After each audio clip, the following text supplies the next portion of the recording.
Warm welcome everyone. जैसा कि आप सब जानते हैं, इंग्लिश ग्रामर में किसी भी सेंटेंस का मोस्ट इम्पॉर्टेंट पार्ट होता है वर्ब। जी हाँ, VERB वर्ब, जिसे क्रिया कहते हैं। एंड इस वर्ब को हम इंग्लिश ग्रामर में बहुत सारे ऐसे वेज हैं, ऐसे बहुत सारे तरीके हैं जिनके आधार पे कैटेगराइज कर सकते हैं, जैसे मेन वर्ब या ऑक्सिलरी वर्ब, ट्रांसिटिव या इंट्रांसिटिव वर्ब, एंड ऐसे ही finite and non finite verbs.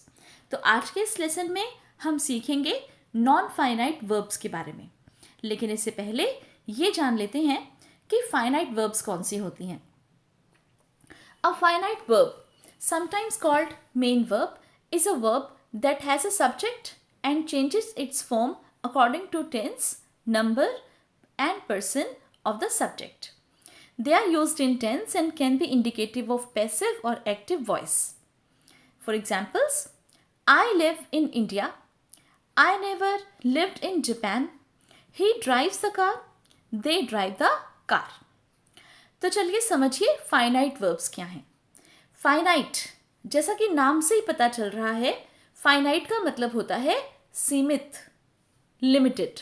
Okay, तो जो फाइनाइट वर्ब हैं उन्हें मेन वर्ब भी कहा जाता है, और उनकी ये विशेषता होती है कि उनका एक सब्जेक्ट होता है और इनकी जो फॉर्म है वो बदलती रहती है। किस हिसाब से बदलती रहती है? या तो टेंस के हिसाब से, या नंबर के हिसाब से, या पर्सन के हिसाब से। राइट?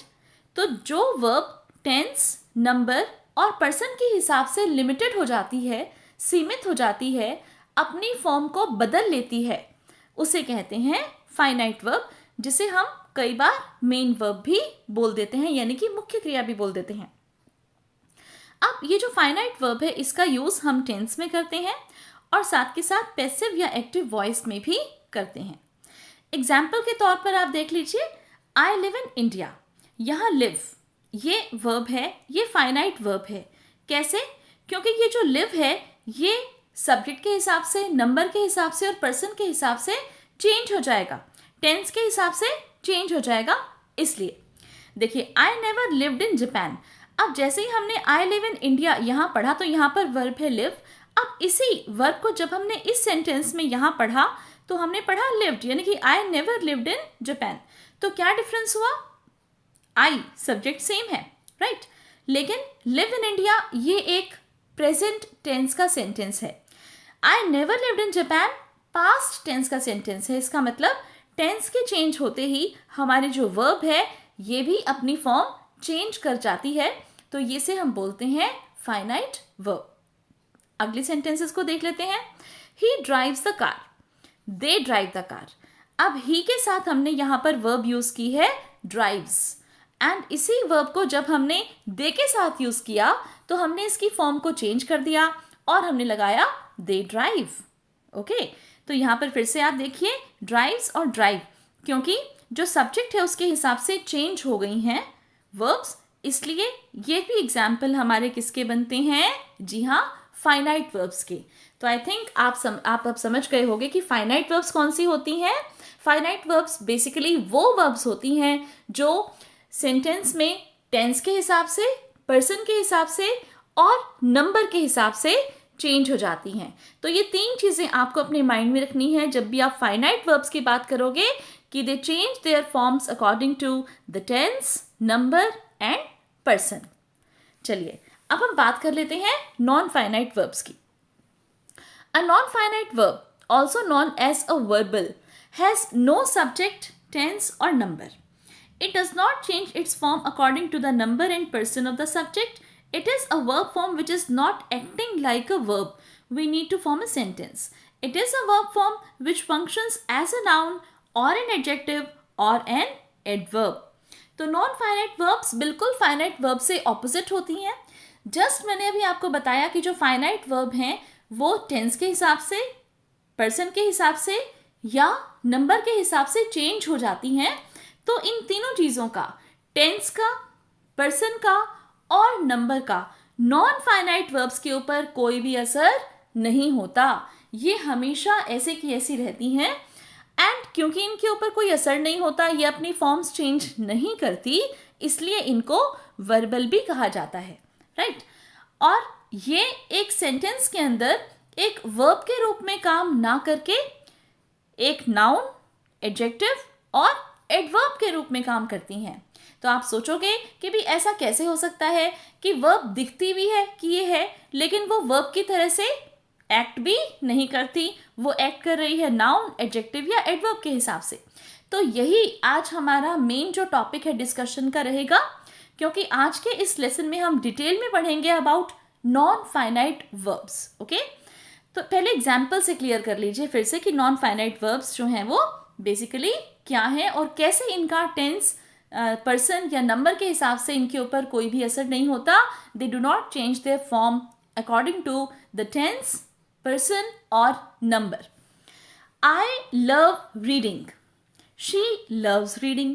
अब यहाँ पर आप देखिए जो लव एक वर्ब है, ओके, ये वर्ब जो है ये इन दोनों सेंटेंसेस में अपनी फॉर्म चेंज कर रही है। आई के साथ हमने बोला लव, शी के साथ हमने बोला लव्स, राइट। लेकिन जो वर्ब हमें दिखाई दे रही है यहाँ पर रीडिंग, क्या ये चेंज हुई इन दोनों सेंटेंसेस में? नहीं ना, it is as it is. इसका मतलब जो हमारा यहाँ पर पर्सन है उसका रीडिंग पर कोई भी असर नहीं हुआ।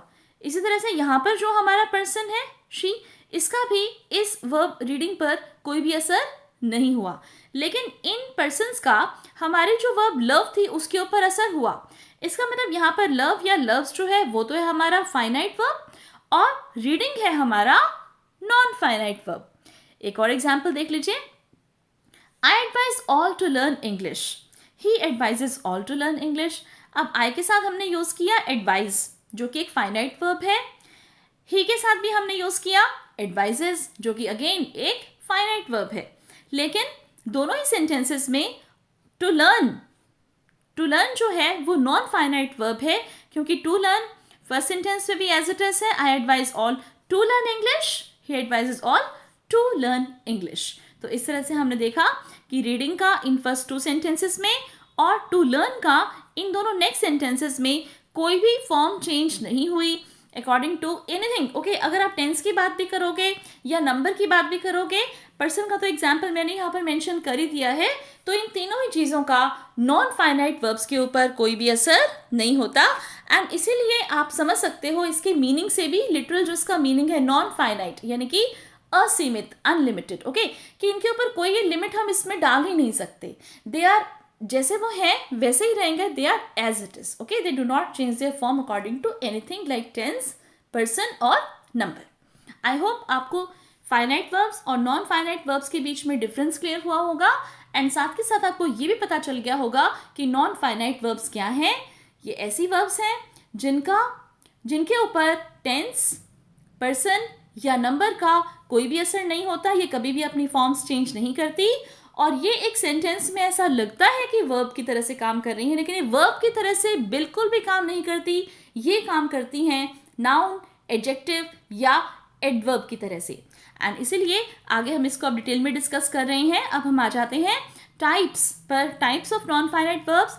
तो there are 3 types of non finite verbs, infinitives, gerunds and participles. तो चलिए अब देखते हैं इन्फिनिटिव्स क्या है। The infinitive is one of the 3 types of non finite verbs. तो इन्फिनिटिव जो है वो नॉन फाइनाइट वर्ब के 3 टाइप्स में से एक टाइप है। An infinitive is a basic form of verb, but it does not act as a verb.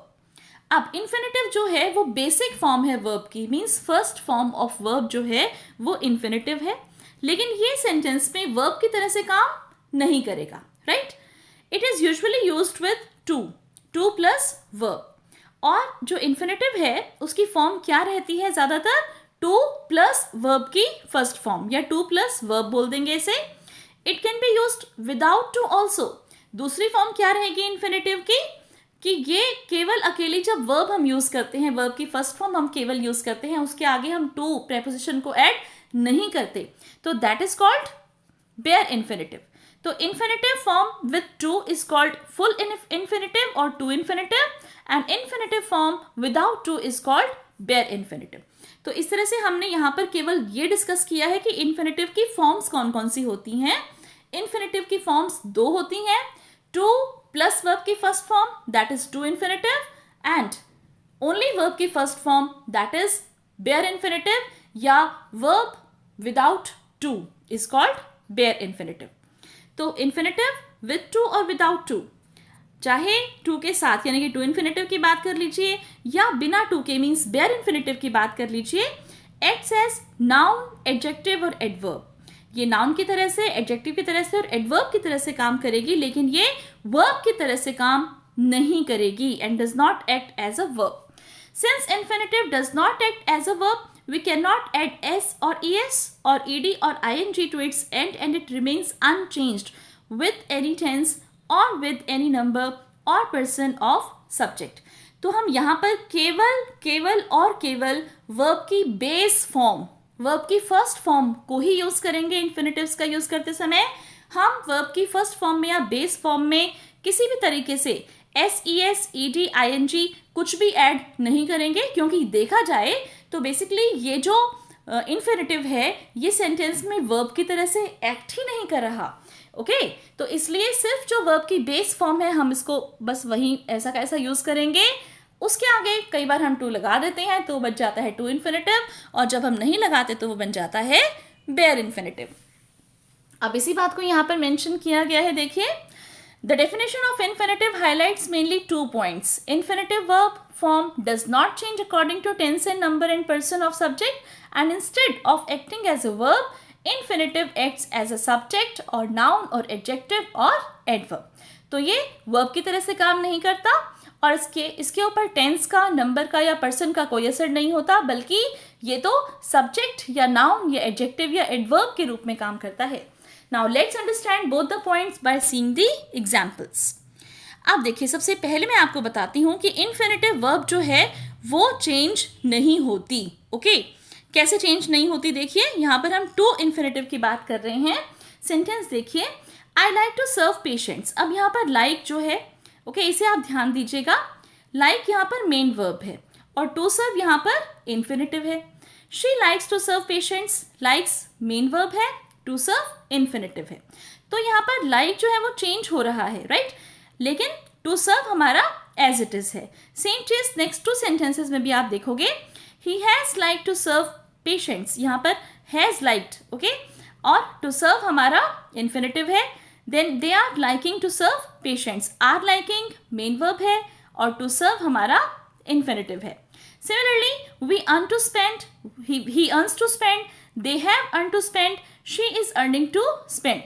यहाँ पर earn, earns, earned और earning ये सब मेन वर्ब हैं जो कि फॉर्म अपनी चेंज कर रहे हैं अकॉर्डिंग टू द सब्जेक्ट और टेंस। एंड इन्फिनेटिव है टू स्पेंड जो कि बिल्कुल अनचेंज्ड है। तो इस तरह से हमने देखा कि इन्फिनेटिव वर्ब जो है वो बिल्कुल भी चेंज नहीं होती, लेकिन वो किसकी तरह से काम करती है देख लीजिए इस स्लाइड पर। टू आर हिज ह्यूमन, अब यहाँ पर टू आर जो है वो इन्फिनेटिव है, हम देख सकते हैं टू इन्फिनेटिव है और ये यहाँ पर सब्जेक्ट के रूप में काम कर रहा है। To maintain petrol car is very expensive, to maintain यहाँ पर फिर से इन्फिनेटिव है एंड ये भी सब्जेक्ट के रूप में काम कर रहा है। I like to hunt, sorry एक ये रह गया, to kill an ant is also a sin, to kill यहाँ पर फिर से सब्जेक्ट है, आई लाइक टू हंट यहाँ पर नाउन है, I like to hunt, to hunt यहाँ पर नाउन के रूप में काम कर रहा है। आई वॉन्ट टू ईट फिर से नाउन है, शी वॉन्ट्स टू सिट फिर से नाउन है। I hope to enjoy retirement, to enjoy यहाँ पर डायरेक्ट ऑब्जेक्ट है। I prefer to study at home, to study यहाँ पर फिर से डायरेक्ट ऑब्जेक्ट है। आई लव टू स्लीप यहाँ पर फिर से डायरेक्ट ऑब्जेक्ट है। और इस लास्ट सेंटेंस में देखिए, my brother has come to stay यहाँ पर एडवर्ब है। तो यहाँ पर हमने देखा कि इन्फिनेटिव जो है वो या तो सब्जेक्ट के रूप में या नाउन के रूप में या डायरेक्ट ऑब्जेक्ट के रूप में या एडवर्ब के रूप में काम करते हैं। Now there are certain verbs which are directly followed by an infinitive. Okay कुछ ऐसी वर्ब्स हैं जिनकी लिस्ट में आपको यहाँ पर प्रोवाइड कर रही हूँ, इनके जस्ट बाद डायरेक्टली इन्फिनेटिव आता है। तो ये सभी वर्ब्स हैं, आप यहाँ से इनको नोट डाउन कर सकते हैं, रीड कर सकते हैं और इनके एग्जाम्पल्स मैंने यहाँ पर कोट किए हैं। देखिए, आई कैन नॉट अफोर्ड, अब अफोर्ड जो ये वर्ब है इसके जस्ट बाद हम इन्फिनेटिव लगाएंगे, तो I can not afford to stay in five star hotel. They agreed, agreed यहाँ पर वर्ब है और इसके बाद हमने इन्फिनेटिव टू गिव लगाना है। They agreed to give him a try. She gave consent to my proposal, consent is the verb and to my is the infinitive just used after this consent word. She hesitated to speak in front of her father. Hesitated is the word and to speak is the infinitive. Hesitated is the verb. I swear to God. अब swear यहाँ पर वो verb है जिसके बाद हमने क्या लगाया है, infinitive to लगाया है। Children always yearn to see cartoon films. Yearn यहाँ पर वो verb है and to see यहाँ पर infinitive use किया है। I would like to thank all of you. Like यहाँ पर verb है और to यहाँ पर हमने to thank यहाँ पर infinitive use किया है। अब यहाँ पर है list of verbs followed by an infinitive directly और after object, यानी कि या तो verb के बाद सीधा infinitive आ जाए जो कि हमने अभी पढ़ा था, और या फिर verb के बाद object आ जाए and then infinitive भी आ सकता है। ओके, तो दो तरह से फॉर्म्स हो गई इसकी, verb और infinitive भी आ जाएंगे। इन सब verbs के बाद सीधा infinitive या इन वर्ब्स के बाद एक ऑब्जेक्ट लगा दोगे एंड साथ में इन्फिनेटिव लगा दोगे। एग्जाम्पल के लिए देखिए, I ask to see the doctor. अब आस्क यहाँ पर देखिए वो वर्ब है जिसके बाद हमने सीधा इन्फिनेटिव लगाया।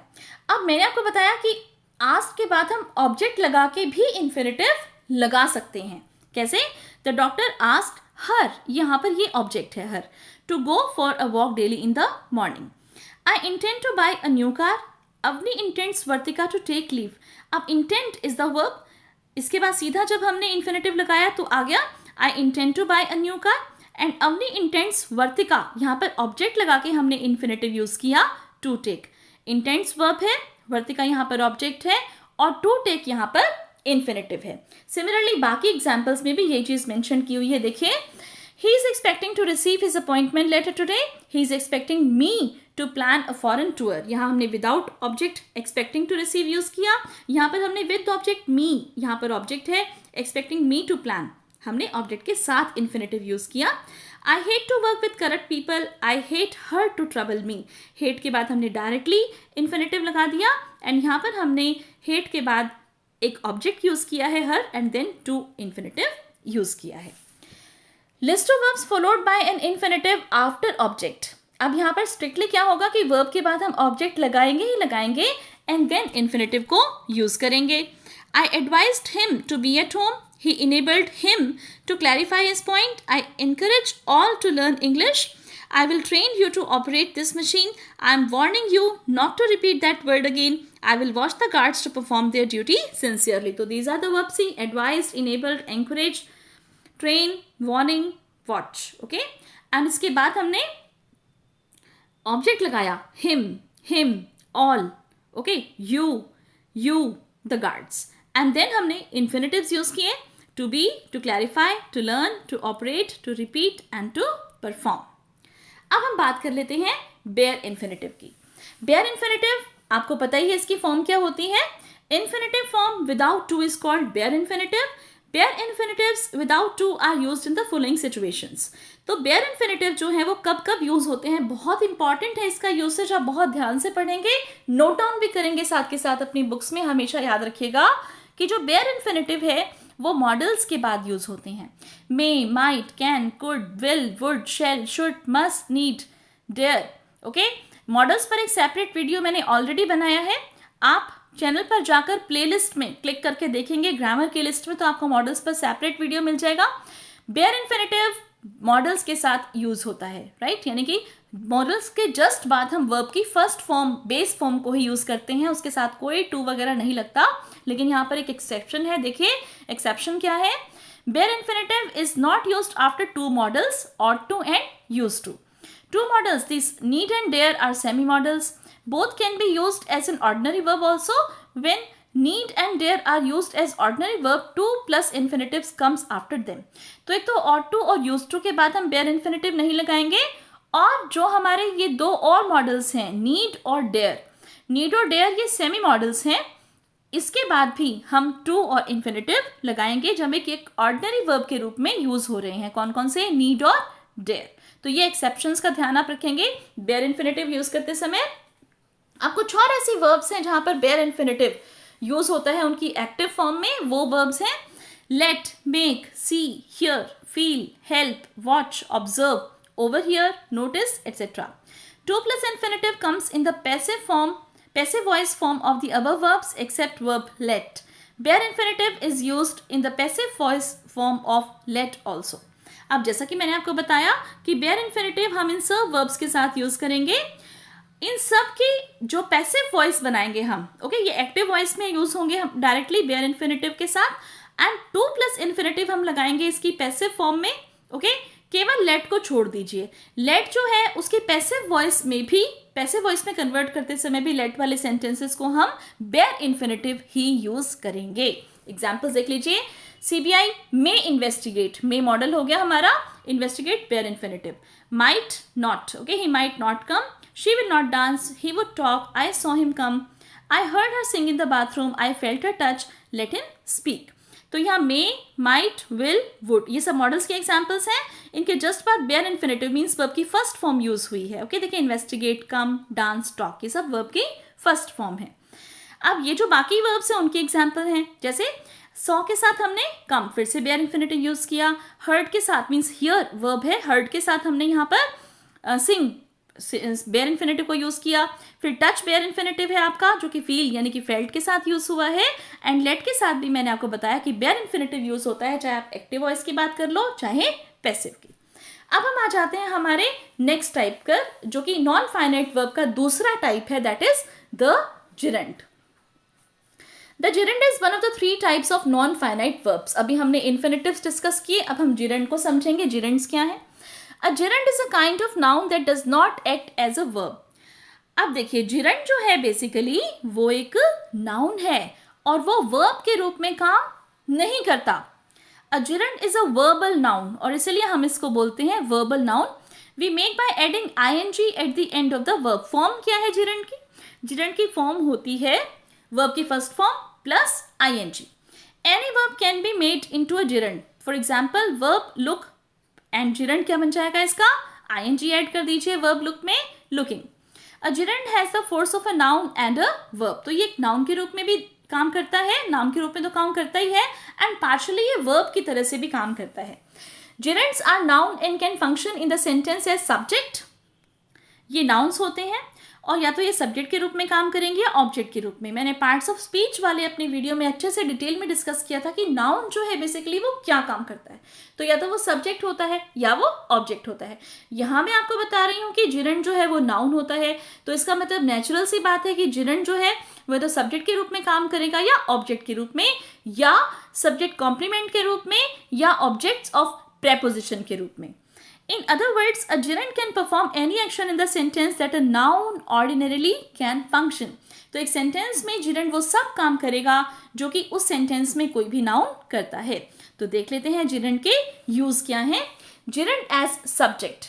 Reading is Abhinav's passion. अब यहाँ पर जो सब्जेक्ट है वो है रीडिंग. ओके, एंड ये जो रीडिंग है ये अगर हम वैसे सोचें तो हमें लगेगा कि ये वर्ब है.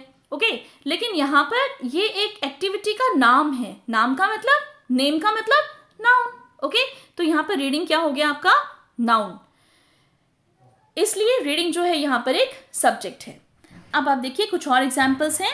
Running is a good exercise, fishing is a good hobby, smoking causes cancer, travelling might help you to grow, dancing is a good exercise, reading improves your knowledge. तो यहाँ running, fishing, smoking, travelling, dancing, reading, ये सब verb के साथ हमने ing जोड़ा है, लेकिन यहाँ पर ये वर्ब के रूप में काम नहीं कर रहे हैं, ये सब्जेक्ट हैं सेंटेंस के. ओके, सेंटेंस का क्या है? ये सब्जेक्ट है, एंड इसलिए ये सब क्या है? जिरंड्स. अब देखते हैं जिरंड एक ऑब्जेक्ट के रूप में कैसे काम करता है. अभिनव एंजॉयज रीडिंग एट होम. अब यहाँ जो रीडिंग है ये फिर से हमने यूज किया है वर्ब, लेकिन यहाँ ये वर्ब नहीं है, ये ऑब्जेक्ट है. वर्ब यहाँ पर हमारी मेन क्या है? एंजॉयज. रीडिंग यहाँ पर क्या है? जिरंड, जो कि एक ऑब्जेक्ट के रूप में यूज हो रहा है. ओके, तो a gerund has also the force of a verb that can take a direct object. Object of the subject Abhinav is reading. Hence यहाँ पर रीडिंग एक जिरंड है जो कि ऑब्जेक्ट के रूप में यूज हो रहा है. और एग्जाम्पल्स देख लीजिए. Neha loves sleeping, my friend dislikes walking, I like fishing, stop crying, young generation prefer buying online, she loves singing in party. तो यहाँ sleeping, walking, fishing, crying, buying, singing, ये सब क्या हैं? जिरंड्स, जो कि ऑब्जेक्ट के रूप में काम कर रहे हैं। अब हमारे पास जिरंड का नेक्स्ट यूज है कि वो ऑब्जेक्ट ऑफ प्रेपोजिशन के रूप में भी काम करता है। कैसे? देखिए, Vartika insisted on reading the book again. अब वर्तिका ने इंसिस्ट किया कि वो बुक को दोबारा से पढ़ना चाहती हैं। यहाँ the object of a preposition is usually noun और pronoun and comes immediately to the right of the preposition. अब जो प्रेपोजिशन का ऑब्जेक्ट, जब हम प्रेपोजिशन के ऑब्जेक्ट की बात करते हैं तो वो हमेशा या तो नाउन होता है या प्रोनाउन होता है। वो just immediately after preposition, right of preposition का मतलब प्रेपोजिशन के जस्ट बाद, उसके राइट साइड में जस्ट फॉलो करता है क्या? वो जो ऑब्जेक्ट है प्रेपोजिशन का, वो प्रेपोजिशन को फॉलो करता है, उसके जस्ट बाद आता है। तो या तो वो नाउन होता है या प्रोनाउन होता है। If we want to use a verb after a preposition, it must be a gerund. लेकिन अगर हमें प्रेपोजिशन के बाद किसी वर्ब को यूज करना है तो वो वर्ब ना होकर क्या होगी? जिरंड होगी। We can not use an infinitive after a preposition. हम प्रेपोजिशन के बाद कभी भी इन्फिनेटिव को यूज नहीं कर सकते। In the example, reading is the object of preposition on. तो यहाँ देखिए, Vartika insisted on reading the book again. On preposition है और रीडिंग जो है वो इस ऑन प्रेपोजिशन का ऑब्जेक्ट है। Similarly, see the more examples. She is fond of eating sweets. Of preposition, eating, gerund. I am excited about working at my new office. About preposition, working, gerund. He was punished for telling a lie. For preposition और उसका object है telling. I was prevented from seeing the manager. From preposition, seeing, gerund. We had no difficulty in finding the address. In preposition, finding, gerund. What about leaving now? About preposition and leaving its object, that is gerund. Now, gerund as subject complement कैसे use होता है? देखिए, Abhinav's first love is reading. The subject complement describes the subject. Subject complement होता क्या है? Subject complement होता है जो सब्जेक्ट को describe करता है, सब्जेक्ट के बारे में हमें कुछ बताता है। In the example, Abhinav's first love, okay, ये सब्जेक्ट है। अभिनव्स फर्स्ट लव, इतना ये सब्जेक्ट है। अब इसे डिस्क्राइब क्या कर रहा है? इसे डिस्क्राइब कर रहा है ये वर्ड रीडिंग। तो ये यहाँ पर क्या हो जाएगा? इसका कॉम्प्लीमेंट। और यहाँ रीडिंग एक जिरंड है जो कि सब्जेक्ट कॉम्प्लीमेंट के रूप में काम कर रहा है। और एग्जाम्पल से समझ लेते हैं। Your strongest point is forgiving her mistakes. अब देखिए, यहाँ योर स्ट्रॉन्गेस्ट पॉइंट ये है हमारा सब्जेक्ट और इसका कॉम्प्लीमेंट क्या है? फॉरगिविंग। क्या? फॉरगिविंग हर मिस्टेक्स। तो यहाँ पर फॉरगिविंग जो है ये एक सब्जेक्ट कॉम्प्लीमेंट है एंड यहाँ पर ये एक्ट कर रहा है as gerund. My weakness is smiling. What I hate is chasing others. Her main fault was keeping mum. My favourite hobby is gardening. One of his interest is reading books. तो देखिए, my weakness, what I hate, her main fault, my favourite hobby, one of his interest, ये सभी हमारे subject हैं and इनके complement है smiling, chasing, keeping, gardening, reading, जो कि हमारे सब्जेक्ट कॉम्प्लीमेंट है और यहाँ पर एज जिरंड यूज हो रहे हैं। Now we come to the third type of non finite verbs, that is the participle.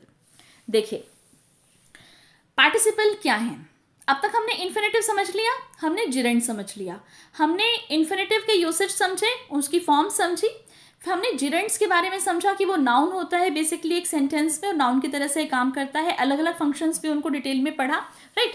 अब पार्टिसिपल्स के बारे में और देख लीजिए कि जो पार्टिसिपल है वो कैसे काम करता है। तो यहाँ मैं पहले मोटी बात तो आपको ये बता दूं कि पार्टिसिपल जो है वो हमारे सेंटेंस में नॉन फाइनाइट वर्ब का जो पार्ट पार्टिसिपल है वो एक सेंटेंस में हमेशा वर्ब के रूप में काम नहीं करता बल्कि एक एडजेक्टिव के रूप में काम करता है। तो चलिए पढ़ते हैं डिटेल में, इस बात को ध्यान में रखिएगा। Words which have the features of both a verb and an adjective are called participles. Okay, for example playing, dancing, singing. A participle is that form of the verb which acts as an adjective made from a verb. तो आप समझे इस बात को कि ये ऐसी verb की फॉर्म होती है जो एक एडजेक्टिव के रूप में काम करती है और ये जो एडजेक्टिव है इसे एक वर्ब से बनाया जाता है। जैसे हमने यहाँ पर वर्ब स्लीप, प्ले, डांस, सिंग, लेकिन इनके साथ हमने क्या जोड़ दिया? ing। तो प्लेइंग, डांसिंग, सिंगिंग यहाँ पर वर्ब के रूप में काम नहीं कर रही, ये लग रहा है कि वर्ब है लेकिन ये काम करेंगी एडजेक्टिव के रूप में। कैसे? देखिए, participle is also known as verbal adjective, इसे वर्बल एडजेक्टिव भी कहा जाता है। वर्बल एडजेक्टिव का मतलब यहाँ पे वर्ब के रूप में काम ना करके किसके रूप में काम करेगा, एक विशेषण के रूप में, एडजेक्टिव के रूप में। The function of an adjective is to describe a noun और प्रोनाउन। हम सबको पता है कि एक विशेषण यानी एडजेक्टिव की जो फंक्शन होता है, काम होता है, वो क्या होता है, नाउन और प्रोनाउन को डिस्क्राइब करना। Therefore a participle always describes a noun और pronoun in the same sentence, और इसलिए जो पार्टिसिपल है वो नाउन या प्रोनाउन को डिस्क्राइब करता है, ओके, क्योंकि वो एक सेंटेंस के अंदर एडजेक्टिव का काम कर रहा है, इसलिए पार्टिसिपल जो है वो नाउन या प्रोनाउन को डिस्क्राइब करेगा। In other words, a participle is a form of verb that is used in a sentence to modify a noun or noun phrase and plays a role of an adjective. तो इस तरह से हम देख सकते हैं कि participle जो है वो एक ऐसी verb की फॉर्म होती है जो सेंटेंस के अंदर नाउन या नाउन फ्रेज को मॉडिफाई करने का काम करता है, यानी कि हमें उसके बारे में कुछ बताता है, डिस्क्राइब करता है, और इस तरह से वो एक सेंटेंस के अंदर एडजेक्टिव का रोल प्ले करता है।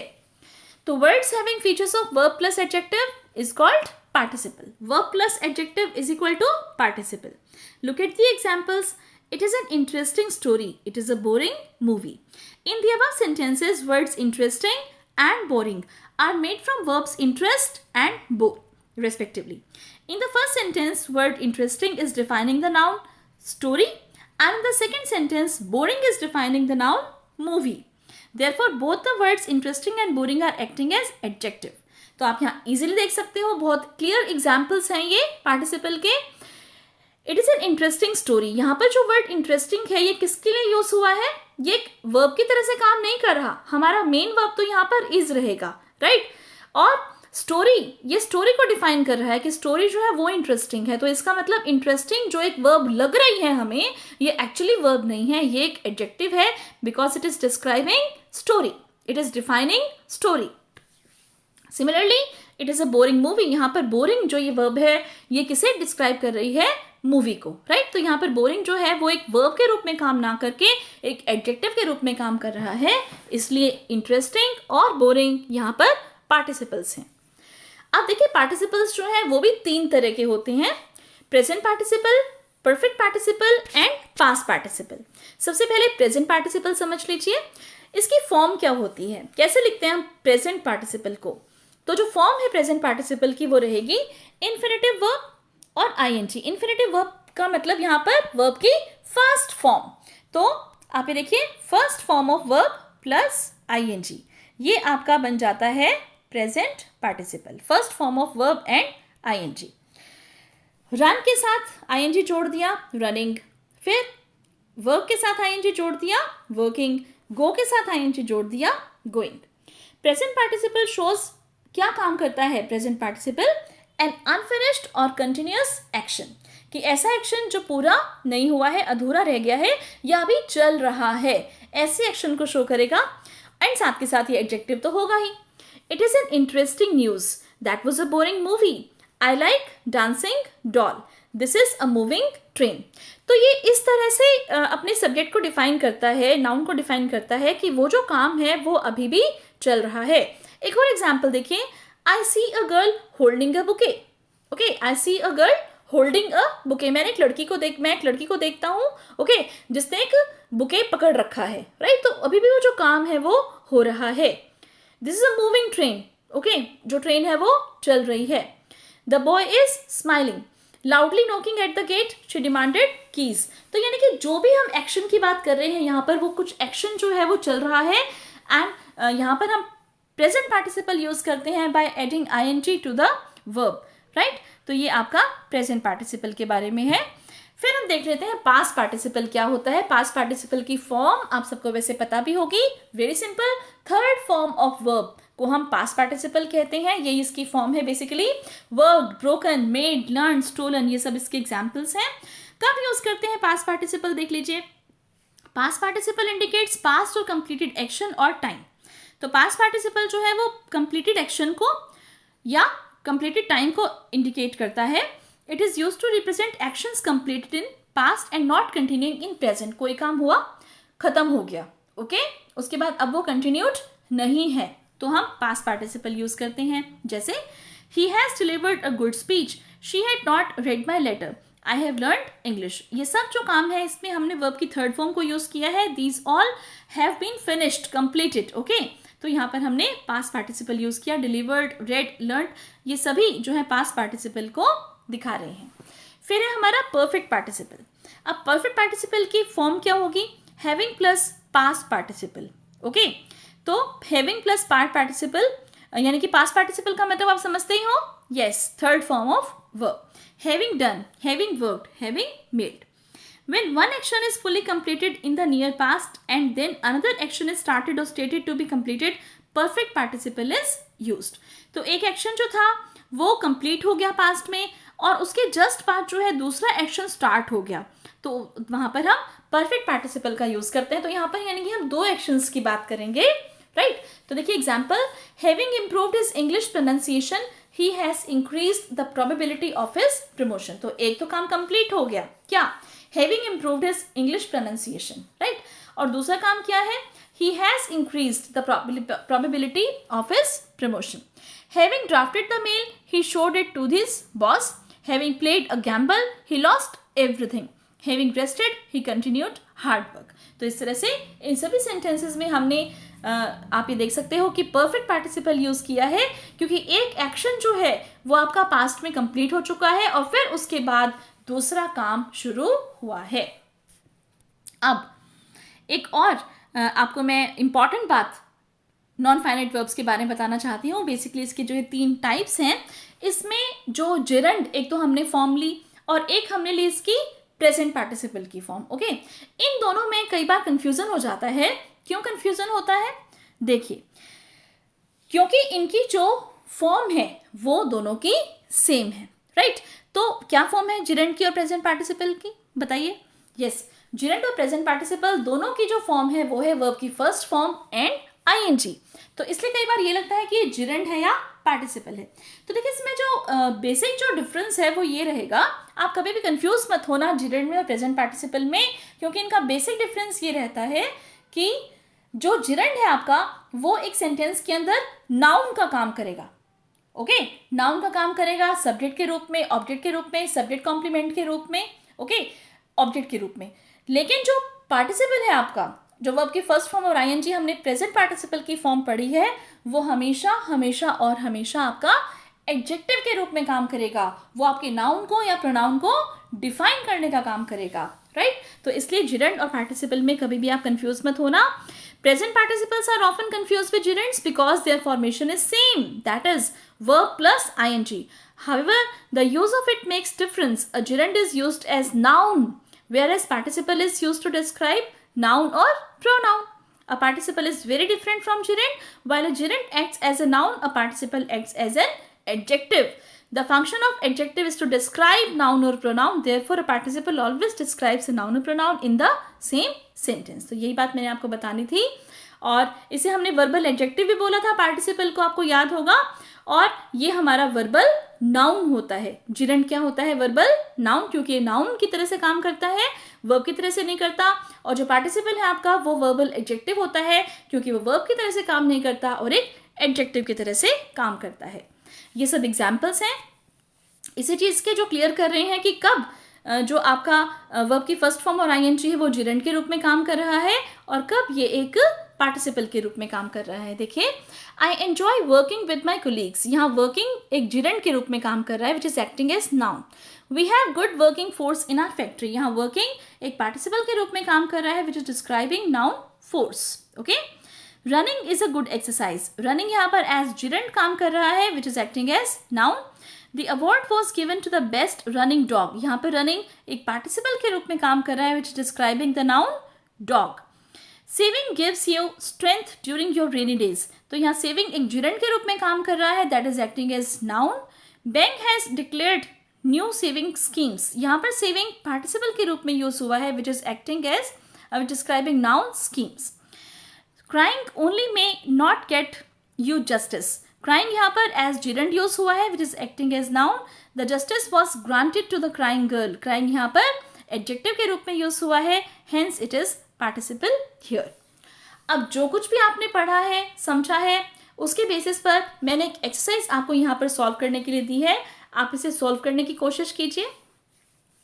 क्योंकि पेपर में भी, एग्जाम में भी आपसे इसी तरह से क्वेश्चंस पूछे जाते हैं, आपको फिल इन द ब्लैंक्स दिए हुए होते हैं और आपको उसमें एप्रोप्रिएट जो नॉन फाइनाइट वर्ब है, चाहे तो infinitive, to infinitive, bare infinitive, चाहे तो जेरंड या चाहे तो पार्टिसिपल, प्रेजेंट, पास्ट या परफेक्ट, आपको इसमें भरनी होती हैं। तो देखिए आप exercise. The man ordered his dog dash fetch his newspaper. The dog took off from his place like a rocket and returned within a moment. Blank wagged its tail with the newspaper held firmly in his jaws. The man loved his obedient dog, so he gave him a treat of his favorite dog biscuits. The dog began dash bark and dash lick his master's hand happily before moving on blank eat his treat. तो ये sentences हैं and इसके लिए क्या solutions रहेंगे ये मैंने आपको यहाँ पर प्रोवाइड किए हैं। आप देखिए, the man ordered his dog to fetch his newspaper, to fetch his newspaper, to infinitive use किया। The dog took off from his place like a rocket and return with in moment, wagging its tail, participle use किया, right, wagging its tail with the newspaper held firmly in his jaws. The man loved to pamper, to infinitive, his obedient dog, so he gave him a treat of his favorite dog biscuits. The dog began barking and licking his master's hand happily before moving on to eat his treat. अब इसी के साथ हमारा जो ये non finite verbs का discussion है ये एंड होता है। आई होप आपको ये कॉन्सेप्ट क्लियर हुआ होगा and please don't forget to hit the like button and subscribe to my channel for more such informative videos. Thanks a lot for watching. Thank you so much.